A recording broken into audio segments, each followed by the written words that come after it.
नमस्कार मित्रों।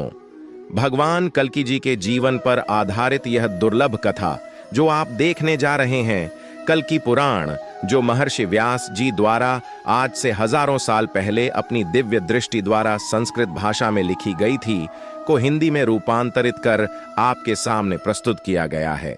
अगर आप वाकई में भगवान कल्कि अवतार के बारे में सही और सत्य जानकारी प्राप्त करना चाहते हैं तो आप बिल्कुल सही जगह पर हैं। वीडियो में अंत तक बने रहिए। इस प्रस्तुति में हम जानने वाले हैं कि कब, कहां और क्यों होगा भगवान कल्कि का जन्म, कौन होंगे 7 चिरंजीवी जो युद्ध में उनका साथ देंगे, और भगवान कल्कि शिव जी से क्या वरदान मांगेंगे, और कौन होंगी उनकी पत्नी, साथ ही जानेंगे। कब होगा कलयुग का अंत और भगवान कल्कि जी का जन्म। वीडियो बहुत महत्वपूर्ण होने वाला है, तो अंत तक जरूर देखें। दोस्तों, हम भगवान कल्कि को देख पाए या नहीं, यह तो हमें नहीं पता। तो क्यों न हम उनके जीवन के वृतांत को जानकर हमारे जीवन को महत्वपूर्ण बनाएं। दोस्तों, वेदों के अनुसार इस सृष्टि की रचना भगवान ब्रह्मा जी ने की थी और इसके पालन हार भगवान विष्णु जी है। लेकिन जब यह सिस्टम करप्ट हो जाता है तो भगवान भोलेनाथ यानी कि शंकर जी सृष्टि का विनाश कर देते हैं। परंतु हम रचना और विनाश के बीच इसके एग्जीक्यूशन की बात करते हैं। इसको चलाए रखने के लिए भगवान विष्णु के अनेकों अवतार होते रहते हैं। यदा यदा हि धर्मस्य ग्लानिर्भवति भारत अभुत्थान अधर्मस्य तदात्मनम सृजमयम परित्राणाय साधुनाम विनाशाय च दुष्कृताम धर्म संस्थापना थाय संभवामि। युगे युग में अवतार लेता हूं, मैं प्रकट होता हूं। जब जब धर्म की हानि होती है तब तब मैं आता हूं। जब जब अधर्म बढ़ाता है तब तब मैं साकार रूप से लोगों के सम्मुख प्रकट होता हूं। सज्जन लोगों की रक्षा के लिए मैं आता हूं, दुष्टों के विनाश के लिए मैं आता हूं, धर्म की स्थापना के लिए मैं आता हूं और युग युग में जन्म लेता हूं। दोस्तों, युग युग, आखिर ये युग शुरू कैसे हुआ? चारों युगों के शुरू होने की असली कहानी क्या है? भगवान विष्णु के कल्कि अवतार की असली गाथा क्या है और कौन होगा भगवान कल्कि का शत्रु? मित्रों, कैसे हुआ चारों युगों का आरंभ? ये बात तो हम सभी जानते हैं कि हिंदू पुराणों के अनुसार कालखंड यानी समय को 4 युगों में बांटा गया है और इसी कालखंड को सतयुग, त्रेता युग, द्वापर युग, कल युग के नाम से जाना जाता है। हिंदू पुराणों में ऐसा माना जाता है कि जब भी किसी काल खंड में उस समय के प्रसिद्धि मानकों के अनुसार धर्म का लोप होता है तो भगवान श्री हरि अवतरित होकर अधर्मियों का विनाश करते हैं और फिर तीनों लोकों में धर्म की स्थापना करते हैं, जिसके बाद एक नए काल खंड यानी कि एक नए युग का आरंभ होता है। तो दोस्तों, आइए जानते हैं कि पुराणों के अनुसार सतयुग, त्रेता युग, द्वापर युग और कल युग का आरंभ और अंत कैसे हुआ। दोस्तों, वैसे तो हिंदू धर्म ग्रंथों के अनुसार इन चारों युगों का कई बार परिवर्तन हो चुका है, परंतु ऐसा माना जाता है कि सृष्टि के आरंभ में सबसे पहला कालखंड यानी कि युग सतयुग था। सतयुग की काल अवधि 4600 दिव्य वर्ष अर्थात 17,28,000 मानव वर्ष मानी जाती है। ऐसा माना जाता है कि इस युग में मनुष्यों की आयु 1 लाख वर्ष के करीब थी। साथ ही सतयुग में मनुष्यों की लंबाई भी आज की तुलना में काफी अधिक होती थी। इस युग में पाप की मात्रा 0 विश्वा अर्थात 0% थी, जबकि इस युग में पुण्य की मात्रा 20 विश्व यानी कि 100% होती है। फिर भी इस युग में श्री हरि मत्स्य कुर्म वराह और नरसिंह रूप में अवतरित हुए थे। मित्रों, अब सवाल ये उठता है कि जब सतयुग में पाप नहीं था तो फिर श्री हरि इन रूपों में क्यों अवतरित हुए?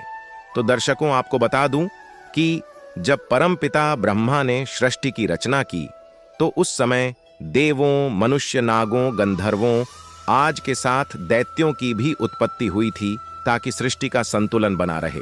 और इसी संतुलन को बनाए रखने के लिए सतयुग में श्री हरि शंखासुर, हिरण्याक्ष, दैत्य और हिरण्यकश्यप का वध करने के लिए विभिन्न रूपों में अवतरित हुए थे। हिंदू धर्म ग्रंथों की माने तो चूंकि उस समय मनुष्य अपने विकास की ओर अग्रसर हो रहा था, अर्थात मनुष्य जानवरों से धीरे धीरे अपने वास्तविक रूप में आ रहा था। इसके अलावा भगवान श्री हरि के सारे अवतार मानव के विकास का प्रतीक माने जाते हैं। मित्रों, सतयुग की समाप्ति के बाद त्रेता युग आया। इस युग की बात करें तो इस युग में श्री हरि ने वामन और श्री राम का अवतार लिया, जबकि परशुराम के रूप में उन्होंने अंशावतार लिया था। इस युग की काल अवधि 3600 दिव्य वर्ष अर्थात 12,96,000 मानव वर्ष माना जाता है।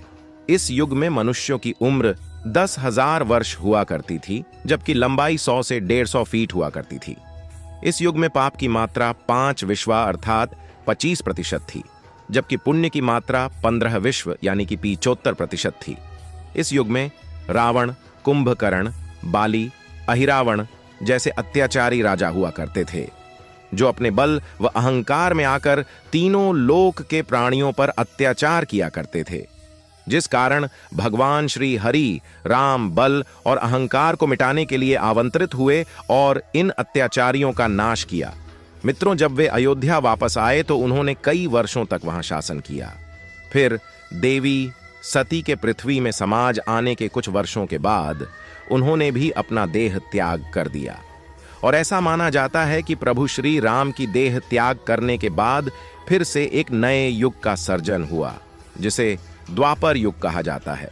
मित्र, द्वापर युग में श्री हरि ने कृष्ण के रूप में जन्म लिया। इस युग की काल अवधि 2400 दिव्य वर्ष अर्थात 8,64,000 वर्ष माना गया है। इस युग में मनुष्यों की आयु 1000 वर्ष हुआ करती थी। इस युग में पाप की मात्रा 10 विश्व अर्थात 50% होती थी। द्वापर युग 2 का युग भी कहा जाता है। इस युग में धर्म का तेजी से छेने लगा था।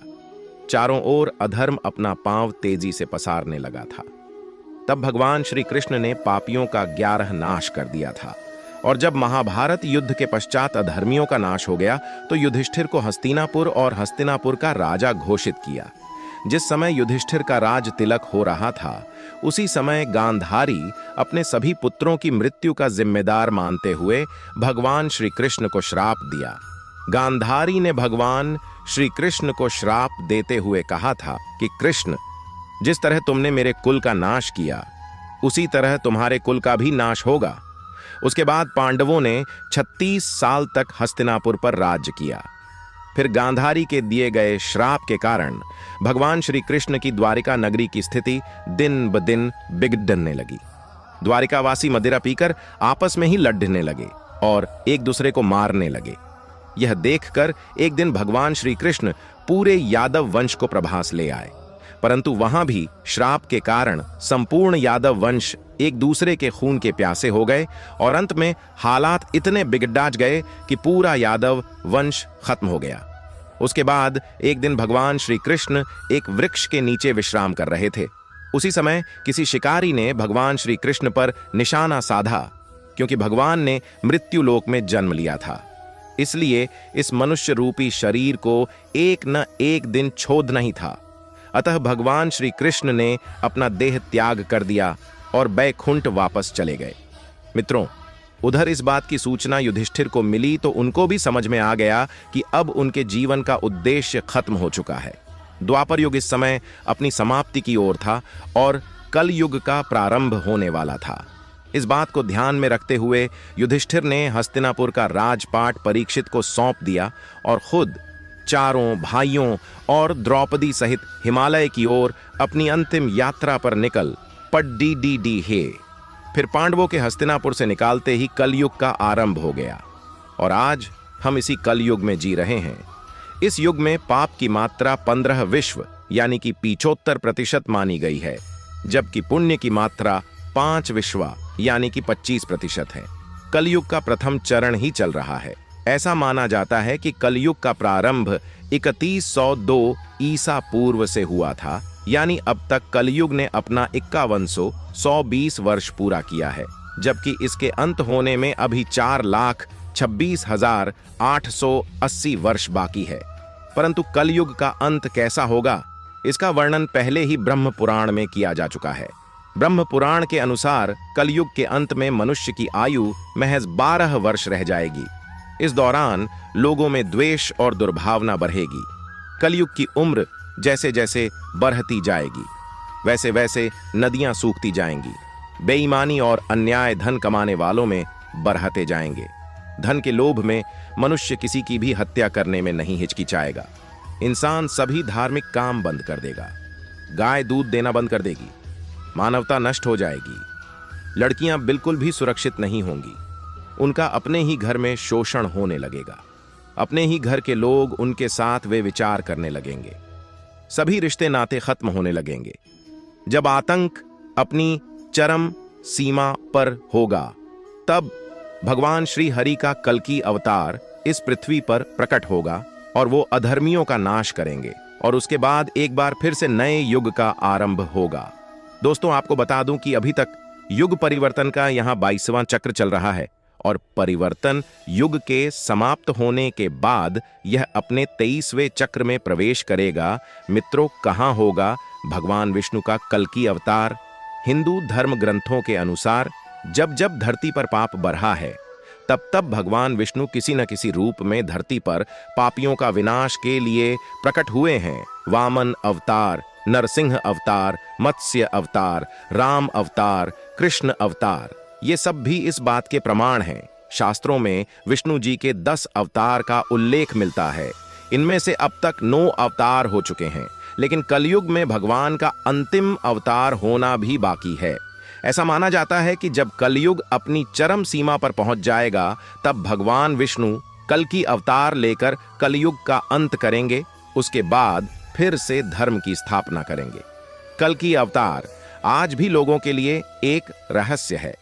हर कोई जानना चाहता है कि भगवान विष्णु अपना कल्कि अवतार कब लेंगे, कहां लेंगे, उनका कैसा स्वरूप होगा, उनका रहन सहन कैसा होगा। ऐसे तमाम सवालों के जवाब श्रीमद् भगवद गीता में मौजूद है। हमारे धर्म ग्रंथों में कल्कि अवतार से संबंधित एक श्लोक का उल्लेख किया गया है, जो यह दर्शाता है कि कल युग में भगवान का कल्कि अवतार कब और कहां होगा और उनके पिता कौन होंगे। संभल ग्राम मुख्यस्य ब्राह्मण से महात्मना भवने विष्णु यशसा कल्कि पुत्र परादुर्भविष्यति, अर्थात संभल ग्राम में विष्णुयश नामक श्रेष्ठ ब्राह्मण के पुत्र के रूप में भगवान कल्कि का जन्म होगा। ये देवदत्त नामक एक घोड़े पर सवार होकर अपनी तलवार से दुष्टों का संहार करेंगे। तभी सतयुग प्रारंभ होगा। भगवान विष्णु का कल्कि अवतार निष्कलंक अवतार के नाम से जाना जाएगा। इस अवतार में उनकी माता का नाम सुमति होगा। इसके अलावा उनके 3 बड़े भाई होंगे, जो सुमंत, कवि और प्राग के नाम से जाने जाएंगे। याज्ञवल्क्य जी उनके पुरोहित और परशुराम उनके गुरु होंगे। दोस्तों, भगवान कल्कि की 2 पत्नियां होंगी। लक्ष्मी रूपी पद्मा और वैष्णवी रूपी रमा उनके पुत्र होंगे। जय विजय मेघमाल बलाहक पुराणों में बताया गया है कि कलयुग के अंत में भगवान यह अवतार धारण करेंगे और अधर्मियों का अंत करके फिर से धर्म की स्थापना करेंगे। अभी कलयुग का कुछ समय ही बीता है, इसलिए भी इस अवतार के होने में काफी समय है। अभी तो हम और आप केवल प्रतीक्षा ही कर सकते हैं कि कल्कि भगवान इस धरती पर कब आएंगे। मित्रों, अब जरा बात कर लेते हैं उस रहस्य के बारे में जिसका आप अभी तक इंतजार कर रहे थे। कली पुरुष, जो कि कलयुग में भगवान कल्कि का शत्रु होने वाला है। दोस्तों, क्या है कली पुरुष के जन्म का रहस्य? कली पुरुष के जन्म के रहस्य को जानने के लिए हमें सृष्टि की रचना स्रोत के समय में जाना होगा, यानी सतयुग में एक बार आर्षि दुर्वासा इंद्र देवता से मिलने स्वर्ग लोग गए हुए थे, परंतु इंद्रदेव वहां नहीं थे। वे किसी राक्षस का वध करके अभी स्वर्ग लोग आए ही हुए थे। तब दुर्वासा रार्षि ने उनके स्वागत के लिए फूलों की माला दी। चूंकि इंद्रदेव अभी जीत के धुन में मग्न थे, वे मग्नता में वो फूलों की माला अपने गज यानी हाथी को पहना दिए। और जब पुनः सभा शुरू हुई तो दुर्वासा आर्षि उनसे मिलने आए तो देखा कि उनके फूलों की माला हाथी के पैरों में पड़ी है। यह देखकर दुर्वासा आर्षि को क्रोध आ गया और उन्होंने श्राप दे डाला कि जिस ऐश्वर्य में तुमने मेरे उपहार का अपमान किया है, वो ऐश्वर्य तुमसे छिन जाएगा। उसके बाद धन और मान की हानि होने लगेगी, देवता कमजोर होने लगेंगे। तब सभी देवता भगवान विष्णु के पास पहुंचे। भगवान विष्णु ने उन्हें समुद्र मंथन के लिए कहा और बोला कि आप लोगों को पुनः पहले जैसा होने के लिए क्षीर सागर के अमृत की आवश्यकता पड़ बढ़ेगी। चूंकि देवता भी कमजोर थे, इसलिए इंद्रदेव ने असुरों के राजा बलि से समुद्र मंथन के लिए मदद मांगी। पहले तो राजा बलि ने देवताओं को मना कर दिया। वे जानते थे कि देवता असुरों के साथ छल करेंगे, परंतु शुक्राचार्य के कहने पर राजा बलि इस शर्त के लिए तैयार हुए कि जो भी समुद्र मंथन में निकलेगा उसका बंटवारा होगा। तब मंदराचल पर्वत को गरुददाह देव ने अपने चोंच में उखाददाह कर क्षीर सागर में रख दिया और सर्पराज वासुकी को उस पर्वत में लपेटकर एक रस्से के रूप में राक्षस गरहा वासुकी नाग के मुख की ओर और देवता गरहा पूंछ की ओर थे। परंतु मंथन हो नहीं पा रहा था क्योंकि मदरांचल पर्वत का आधार घूम नहीं रहा था। तब भगवान विष्णु ने कक्ष यानी कि कछुए का अवतार लेकर मंदराचल पर्वत को अपनी पीठ पर रखकर इस प्रकार मंथन की शुरुआत हुई। उसमें बहुत सारे कीमती आभूषण के साथ पहले हलाहल नामक तेज विष निकला। भगवान विष्णु को इस विष के बारे में पहले ही पता था। वे देवताओं को इस बारे में पहले नहीं बताना चाहते थे क्योंकि वे जानते थे कि अगर उन्हें यह बता दिया तो वे विष के कारण इस मंथन को नहीं करते। इसलिए उन्हें सिर्फ अमृत के बारे में बताया गया। अब जो कि हलाहल विष निकल गया था और सभी इसके वेग में मूर्छित होने लगे थे, परंतु शर्त के अनुसार इसे आधा देवता और आधा असुरों को पीना था, परंतु दोनों में हलाहल विष के तेज को सहन करने की शक्ति नहीं थी। फिर भगवान भोलेनाथ ने भगवान विष्णु के कहने पर विषपान किया, परंतु इस विष के तेज से भोलेनाथ भी जलन से प्रभावित होने लगे। तब शक्ति रूपी पार्वती ने उस विष को अपने हाथों से भगवान भोलेनाथ के गले में ही रोक दिया। इस विष के प्रभाव से भोलेनाथ का कंठ नीला पडिडीडीएच गया। तब से भोलेनाथ का नाम नीलकंठ पद्दधा। परंतु इस क्रिया में विष की कुछ बूंदें राक्षस कली के मुंह में जा गिरी और कली का शरीर तो खत्म हो गया। और फिर आगे जब मंथन हुआ तो उसमें से कामधेनु गाय निकली जिसे ऋषियों ने रखा। उच्चेश्रवसु को राजा बलि ने ग्रहण किया। ऐरावत हाथी को देवताओं के राजा इंद्र ने ग्रहण किया। कौस्तुभ मणि और शंख को भगवान विष्णु ने धारण किया। इसके बाद निकली संजीवनी बूटी। इसे पृथ्वी पर एक सुरक्षित स्थान पर स्थापित कर दिया गया। ये वही संजीवनी बूटी है जिसे रामायण काल में लक्ष्मण को दिया गया था जब उनको मेघनाथ की बरछी लगी थी। और इसके बाद धन संपदा लेकर लक्ष्मी जी निकली देवता अर्ष मुनि एवं राक्षस लक्ष्मी देवी को रखना चाहते थे, परंतु लक्ष्मी जी ने खुद विष्णु जी को ग्रहण किया। चंद्रमा निकले तो भोलेनाथ ने ग्रहण किया। इसके बाद परिजात वृक्ष और कल्प वृक्ष निकला जिसे स्वर्ग में स्थापित कर दिया गया।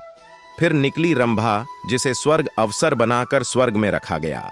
इसके बाद निकली वारुणी देवी यानी कि सूरा देवी यानी कि गोडेसो फैलकोहल जिन्हें असुरों ने ले लिया। और अंत में भगवान धन्वंतरी अपने हाथों में अमृत कलश लेकर निकले।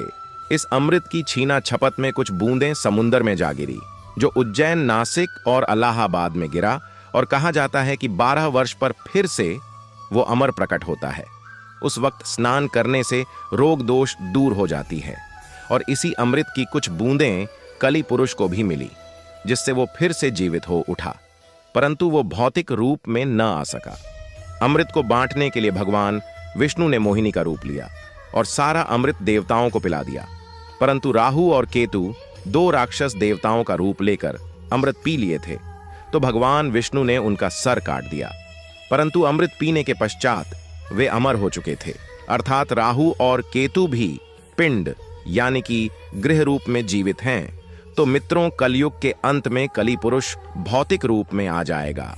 कली पुरुष अभी भौतिक रूप में नहीं आया है, परंतु वो अपनी शक्तियों से इंसान पर काबू पा सकता है।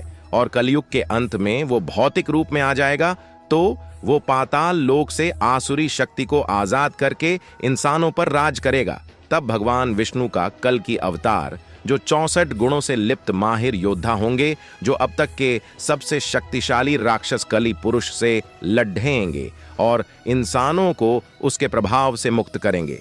परंतु इस युद्ध में कली पुरुष की तरफ से इंसान लड़ेंगे, क्योंकि तब धर्म पूरी तरह से नष्ट हो जाएगा। भगवान को पहचान नहीं पाएंगे लोग, परंतु अंत में सब ठीक हो जाएगा और सतयुग प्रारंभ हो जाएगा। मित्रों, अब जानते हैं कौन होंगे वो चिरंजीवी जो युद्ध में कल्की जी का साथ देंगे। महाभारत के युद्ध के बाद बहुत से ऐसे योद्धा थे जो जीवित बचे हुए थे।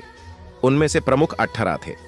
दोस्तों, महाभारत के युद्ध के पश्चात कौरवों की तरफ से 3 और पांडवों की तरफ से 15 यानी कि कुल 18 योद्धा जीवित बचे थे।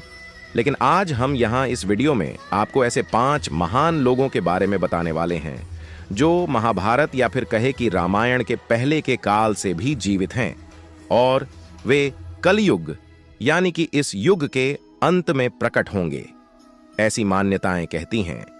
मित्रों, महर्षि वेद व्यास का नाम कृष्ण द्वैपायन था। वे पराशर, अर्ष और सत्यवती के पुत्र थे। वेदों के भाग करने के कारण उन्हें वेद व्यास कहा जाने लगा। उन्होंने महाभारत गणेश जी से लिखवाई थी। वे 28वें वेद व्यास थे। दोस्तों, धृतराष्ट्र पांडु विदुर को महर्षि वेद व्यास का पुत्र माना जाता है। इन्हीं 3 पुत्रों में से एक धृतराष्ट्र के यहां जब कोई पुत्र उत्पन्न नहीं हुआ तो वेद व्यास की कृपा से 99वें पुत्र और एक पुत्री का जन्म हुआ था। दोस्तों, महर्षि वेद व्यास पितामह भीष्म के सौतेले भाई थे। महर्षि वेद व्यास के जन्म के अवसर पर गुरु पूर्णिमा का पर्व मनाया जाता है। दोस्तों, कहा यह भी जाता है कि महर्षि वेद व्यास कली काल के अंत तक जीवित रहेंगे। तब वे कल्कि की अवतार के साथ होंगे। माना जाता है कि महाभारत युद्ध के पश्चात बहुत समय तक सार्वजनिक जीवन में रहे और उसके बाद वे तप और ध्यान के लिए हिमालय की पर्वत श्रृंखलाओं में चले गए। कलयुग के शुरू होने के बाद वेद व्यास के बारे में कोई ठोस जानकारी उपलब्ध नहीं है। हालांकि यह कहा जाता है कि प्रथम जातक कथा में उन्हें बोधिसत्व कहा गया, दूसरी जातक कथा में महाभारत का रचयिता और उससे जुद्धा हुआ बताया गया, महर्षि परशुराम। वैसे परशुराम तो रामायण के काल के पहले से जीवित है। इनके पिता का नाम जमदग्नि और माता का नाम रेणुका था। मित्रों, ऋचि सत्यवती के पुत्र जमदग्नि और जमदग्नि रेणुका के पुत्र परशुराम थे। रामायण में परशुराम का उल्लेख तब मिलता है जब भगवान श्री राम सीता स्वयंवर के मौके पर शिव का धनुष तोड़ी आंच देते हैं। तब परशुराम यह देखने के लिए सभा में आते हैं कि आखिर धनुष किसने तोड़ा। महाभारत में परशुराम का उल्लेख पहली बार तब मिलता है जब वे भीष्म पितामह के गुरु बने थे और एक प्रसंग के अनुसार उनका भीष्म के साथ युद्ध भी हुआ था। और दूसरा, जब वो भगवान श्री कृष्ण को सुदर्शन चक्र प्रदान करते हैं। और तीसरा, जब वे कर्ण को ब्रह्मास्त्र की शिक्षा देते हैं। मान्यता यह भी है कि परशुराम भी चिरजीवी हैं। वे भी महर्षि वेद व्यास की तरह कल्कि अवतार के साथ होंगे। कठिन तप से प्रसन्न होकर भगवान विष्णु ने उन्हें कल्पकाल के अंत तक जीवित रहने के लिए कहा था। महर्षि दुर्वासा। महर्षि दुर्वासा के बारे में सभी जानते हैं कि वे कितने क्रोधित आर्षि हैं। रामायण के अनुसार महर्षि दुर्वासा राजा दशरथ के भविष्यवक्ता थे। इन्होंने रघुवंश के लिए बहुत सी भविष्यवाणियां की थीं। दूसरी ओर महाभारत में महर्षि दुर्वासा कुंती को मंत्र देते हैं तो द्रौपदी की परीक्षा लेने के लिए अपने 10,000 शिष्यों के साथ उनकी कुटिया में पहुंचते हैं। एक जगह वे श्री कृष्ण के पुत्र शाम को श्राप देते हुए बताए गए हैं। महाभारत के काल में भी उनके होने की चर्चा कई जगह की गई है। उन्हें भी चिरंजीवी होने का वरदान प्राप्त है। जामवंत, परशुराम और हनुमान से भी लंबी उम्र है। जामवंत की, क्योंकि उनका जन्म सतयुग में राजा बलि के काल में हुआ था। जामवंत त्रेता युग में राम के साथ थे। द्वापर युग में श्री कृष्ण के ससुर बने थे। भगवान श्री कृष्ण को सीमांत मणि के लिए जामवंत से युद्ध लड़ना पद्दाह था। मित्रों, जब श्री कृष्ण युद्ध जीत रहे तब जामवंत को आश्चर्य हुआ। उन्होंने तब अपने प्रभु श्री राम को पुकारा और उनकी पुकार सुनकर श्री कृष्ण को अपने राम स्वरूप में आना पद्दाह। तब जामवंत ने समर्पण कर अपनी भूल स्वीकारी और उन्हें मणि दे दी और श्री कृष्ण से निवेदन किया कि आप मेरी पुत्री जामवंती से विवाह करें। जामवंती श्री कृष्ण के संयोग ऐसी महाप्रतापी पुत्र का जन्म हुआ जिसका नाम सांब रखा गया। जामवंत आज भी जीवित है क्योंकि उन्हें भी प्रभु श्री राम से एक वरदान मिला था कि वो भी कलयुग में कल्कि अवतार के साथ होंगे। हनुमान जी सर्वशक्तिशाली और भक्तों के कृपालु हनुमान जी के कारण ही राम और रावण युद्ध में श्री राम ने विजय प्राप्त की थी। उनका प्रताप तो चारों युगों में है। वे त्रेता में भगवान श्री राम के साथ थे और द्वापर में श्री कृष्ण के साथ। बहुत कम लोग जानते होंगे कि महाभारत में युद्ध में हनुमान जी के कारण ही पांडवों को विजय मिली थी। अर्जुन और श्री कृष्ण की रक्षा का उन्होंने वचन दिया था, तभी तो वे अर्जुन के रथ के ऊपर ध्वज पर विराजमान हो गए थे। इससे पहले वे भीम का अभिमान चूर चूर कर देते हैं। जब एक जंगल में भीम हनुमान जी से अपनी पूंछ हटाने को कहते हैं तो हनुमान जी कहते हैं कि तू शक्तिशाली है तो मेरी पूंछ हटा दे। लेकिन भीम अपनी सारी शक्ति लगाकर भी उस पूंछ को तस से मस नहीं कर पाते। तब वे समझ जाते हैं कि ये कोई साधारण वानर नहीं है, ये स्वयं हनुमान जी हैं। मयासुर, मित्रों मयासुर रावण की पत्नी मंदोदरी के पिता अर्थात रावण के ससुर थे। देवताओं के शिल्पी विश्वकर्मा थे तो असुरों के शिल्पी मयासुर थे। मयासुर ने रामायण के काल में कई विशालकाय भवनों और शस्त्रों का निर्माण किया था। रामायण के उत्तरकांड के अनुसार मयासुर कश्यप, आर्षि और उनकी पत्नी दिति का पुत्र था। ये ज्योतिष वास्तु शिल्प के प्रकांड विद्वान थे। इसका मतलब मयासुर सतयुग में भी था। मित्रों, मयासुर ने ही महाभारत में युधिष्ठिर के लिए सभा भवन का निर्माण किया था, जो मया सभा के नाम से प्रसिद्ध हुआ। इसी सभा के वैभव को देखकर दुर्योधन पांडवों से ईर्ष्या करने लगा और कहीं न कहीं यही ईर्ष्या महाभारत के युद्ध में कारण बनी। मयासुर ने द्वारिका नगरी के निर्माण में भी अहम भूमिका निभाई थी। मित्रों, कहा जाता है कि मयासुर आज भी जीवित है। अश्वत्थामा, मित्रों अश्वत्थामा द्रोणाचार्य का पुत्र और रुद्र का अवतार था।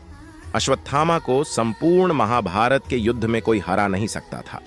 हालांकि इसमें संदेह है कि अश्वत्थामा आज भी जीवित है या नहीं, क्योंकि भगवान श्री कृष्ण ने उसे 3000 वर्षों तक सा शरीर भटकने का श्राप दिया था। कुछ लोग भविष्य पुराण का हवाला देकर कहते हैं कि वे कलयुग के अंत में जब कल्कि अवतार होगा। दोस्तों, यह अलग बात है कि श्राप से मुक्त होने के बाद भी अश्वत्थामा अपनी इच्छा से जिंदा हो, क्योंकि इतने 1000 वर्षों तक जिंदा रहने वाला सामान्य मनुष्य भी खुद की शक्ति से जिंदा रहना सीख जाता होगा, और वे तो अश्वत्थामा थे। दोस्तों, कृपाचार्य महाभारत के अनुसार कृपाचार्य कौरवों और पांडवों के कुलगुरु थे। कृपाचार्य गौतम ऋषि के पुत्र थे और इनकी बहन का नाम कृपि था। कृपि का विवाह द्रोणाचार्य से हुआ था। कृपाचार्य अश्वत्थामा के मामा हैं।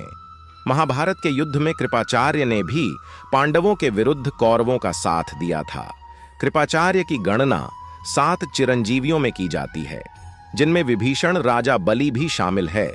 तो दोस्तों, इस कथा में हमने आपको 7 चिरंजीवियों के बारे में बताया, जो महाभारत या फिर कहे कि रामायण के काल के पहले से भी जीवित है। मित्रों, आज की कथा में बस इतना ही।